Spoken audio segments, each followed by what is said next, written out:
My 26F boyfriend, 26M, of 3 years abruptly dumped me via text because of someone else's Facebook. A few minutes ago, my boyfriend of 3 years dumped me via direct text. It really shocked me, and his reasoning was that he found a Facebook profile that was apparently mine. It's not. And that I was a lying bitch who plays games and that we were done. This completely came out of left field. Last we spoke, which was not even 2 hours ago, everything seemed fine. I'm a few hours away ATM, because I was visiting my family for Father's Day. Also, I've been helping my dad because a car accident that has left him disabled. It's been really hard for him, so I decided to spend a weekend with him. My boyfriend had to stay behind because of work. My phone was on vibrate and I woke up to it vibrating somewhere in my room. He called twice in a row, which is a little unusual, so I tried to call him. A part of me was worried something bad happened, because he never just calls seconds apart. He forwarded my call to VM after one ring, and then I got a string of enraged texts. First was a picture of a profile of some woman who shares my name, and the rest were filled with anger. How I played him for a fool and that he was done playing games. Firstly, the woman in the pic looks nothing like me. She has black hair and blue eyes. I have auburn hair and green eyes. I also have a beauty mark above my lip on the left-hand side, and this woman has nothing. My boyfriend blocked my number, Facebook, and all that lovely stuff, and I am at a loss. This is all very sudden, and all I feel is anger and pain. I don't want my dad to hear me crying. He has enough on his plate to deal with. A little background: my boyfriend cheated on me a few months into the relationship, and I didn't learn about it until a year later. I ended up forgiving him and things seemed fine. He was remorseful and did his damnedest to regain my trust.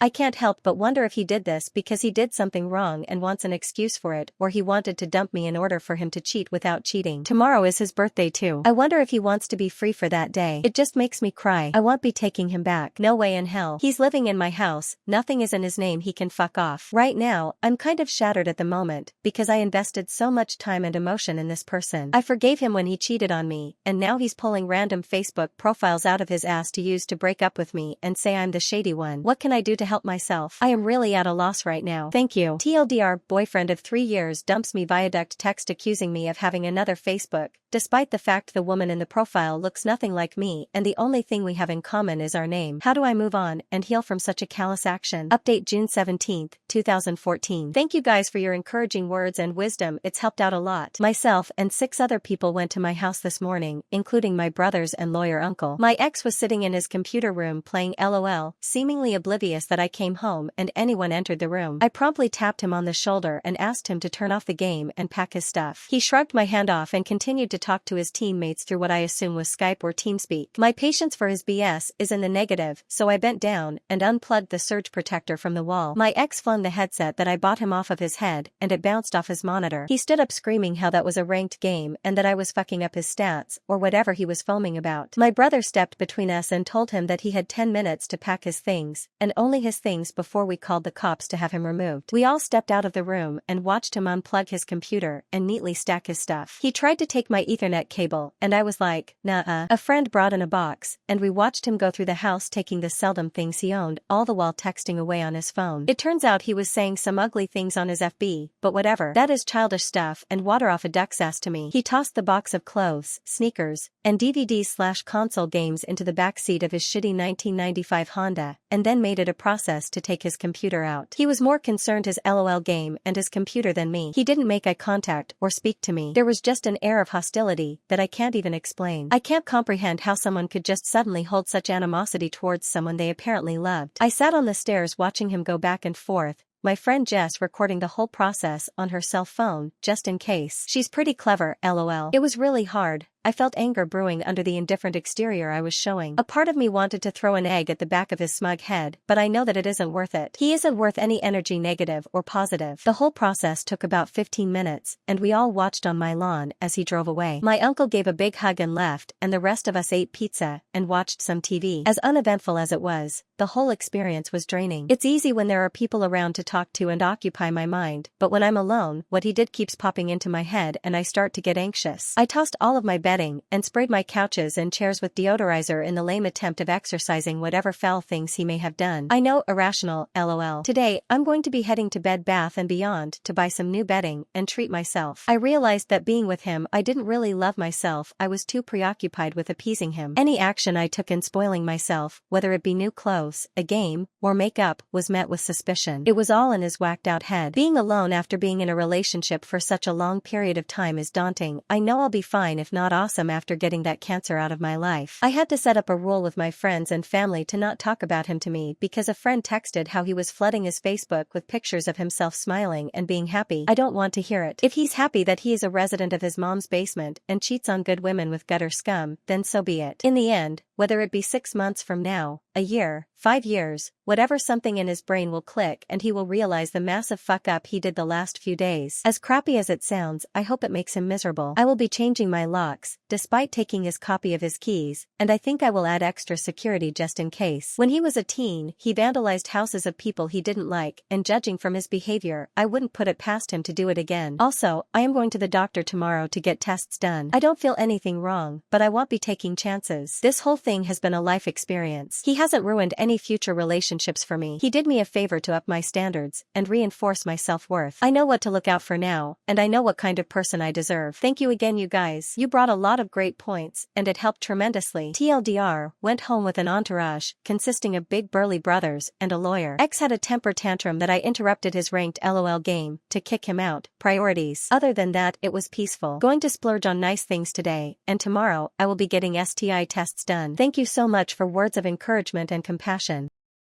After 2 years of promises, they gave my promotion to the worst person on the team, so I left and let them sink. Back to the story. I'd been at my company as a graphic designer in the marketing department for around 3 to 4 years. When I started, it was just 3 of us in the team, including a team lead I respected deeply. The team was small, but I loved the creative challenges and working closely with my coworkers. As our team grew, I quickly stood out as one of the most dedicated and fastest designers. I trained every new hire, led projects, delivered presentations, and even organized workshops for the team. Over time, I took on the kind of responsibilities you'd expect of a senior designer and poured everything into each project. Then, things started to change. My team lead left, which meant even more responsibilities landed on my plate as we had no replacement for over a year. It felt like a perfect opportunity to prove myself and show that I was ready for the senior designer role. I was told during my annual review that I was on track, and if I kept up the hard work, I'd be promoted after another year. But that's when I saw something that made my stomach drop. A newer coworker, a notoriously lazy, toxic type, had just been promoted to senior designer. I was stunned. She'd joined the team much later than me, did the absolute bare minimum, and constantly passed her unfinished projects to me because I was fast. I couldn't believe it. She didn't have a clue about design strategy, stakeholder management, or even team collaboration. Most of the time, she'd sweet-talk the higher-ups, taking credit for things she didn't do, and then passing any real work to the rest of us. What really killed me was seeing her parading around, acting like a leader, telling everyone else how to work, and setting team guidelines she barely followed herself. She even had a reputation among stakeholders as impossible to work with. They frequently requested that I handle their projects instead of her. After months of this, we finally got a new team lead, and I saw a chance to fight for the promotion I'd been promised. I put together a presentation with all my project successes, positive feedback from coworkers, and a portfolio of senior-level work I'd been handling. The team lead was impressed and acknowledged that I was one of the most talented designers on the team. I thought, finally, someone saw my hard work. But not long after, the same coworker messed up a big project, affecting not only my workflow but also my reputation because she'd looped me into it to cover for her. I corrected her work, but instead of appreciation, she stormed into the office and started yelling, accusing me of embarrassing her in front of the stakeholder. I calmly explained that I was simply following project guidelines, which she had ignored. When our team lead got involved, he agreed that I was in the right, but he still seemed scared to confront her fully and ended up coddling her to keep her quiet. By the time my next annual review rolled around, I'd had enough but held on to a shred of hope that I'd finally be recognized. Instead, my team lead gave me a 3-star rating out 5 and told me I should be more present. He had the nerve to compare me to the lazy coworker, saying I needed to emulate her social presence. I was floored. I'd been the one keeping our team running, training new hires, checking on everyone's work, even fixing her mistakes, and this was how he rewarded me? I refused to sign the review papers, telling him I wouldn't be proving anything else. I told him that if he thought she was senior material, then he could let her do the work. I'd be stepping back and doing only what was required. No more senior-level tasks, no more training, no more rescuing her half-finished projects. He started panicking, offering me the promotion in 6 months instead of a year, but I was done. 2 weeks later, I accepted a higher-paying job offer and handed in my notice. My manager was shocked, begging me to stay and asking what he could do. I told him there was nothing he could say that would make up for the years of disrespect. As soon as I decided to leave, I knew exactly how I'd handle my departure. Since all those senior tasks were no longer my problem, I wasn't going to spend my final 2 weeks writing down guidelines or passing on any of the knowledge I'd built up over the years. After all, if I wasn't senior enough to earn the title, why should I act like one? Almost 60% of the work processes, design systems, and templates that kept our team afloat were things I had built from scratch, and I knew it would take them months to untangle the gaps I was about to leave behind. The team leader must have realized this pretty quickly because, every day, he started showing up at my desk with another desperate plea for help.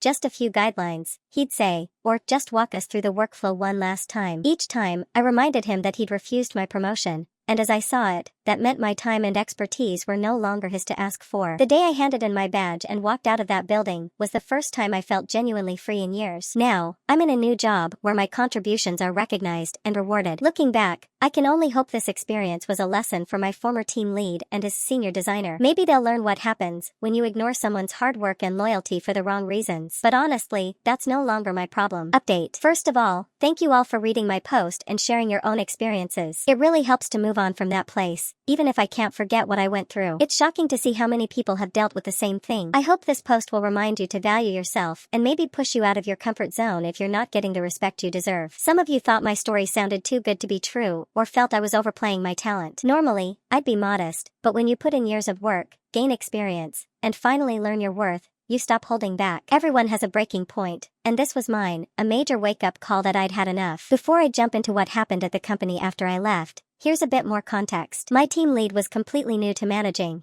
and he just didn't know how to handle the conflict. As for my lazy coworker, I get why some of you might think she slept her way to the promotion, but that wasn't it. She was way too chatty, loved sharing her secrets, and with the office being a gossip hotspot, we'd all have known if something like that was going on. She simply knew how to use her charm and manipulate people, which got her ahead. So, what's the real tea? What happened after I left? I'm still close with my former project coordinator, aka my work bestie, and if anyone had the inside scoop, it was her. They did try to get my lazy ex-coworker to step up and be a better teammate, but, surprise, nothing changed. She's still the same, and they seem stuck with her behavior. As for replacing me, they had to spread my workload across 3 to 4 junior designers. To manage this, they merged 2 teams, but that caused some frustration. Now the juniors were on the same level as the mediors, and people were not happy about that. They also lost a lot of files and work that I'd done, so they had to redo it all from scratch. In the end, nothing major happened to the company, but they're still struggling to deal with my lazy ex-coworker, who's managed to shove her responsibilities onto the juniors. So, a win-win for her, I guess. Lesson learned, everyone is replaceable, but it's essential to know your worth. I absolutely love my new workplace. I'm working with my amazing old team lead who left before this mess. My hard work is recognized and appreciated. And the best part? We don't have junior or senior titles here. We're all equal as graphic designers, and it's refreshing.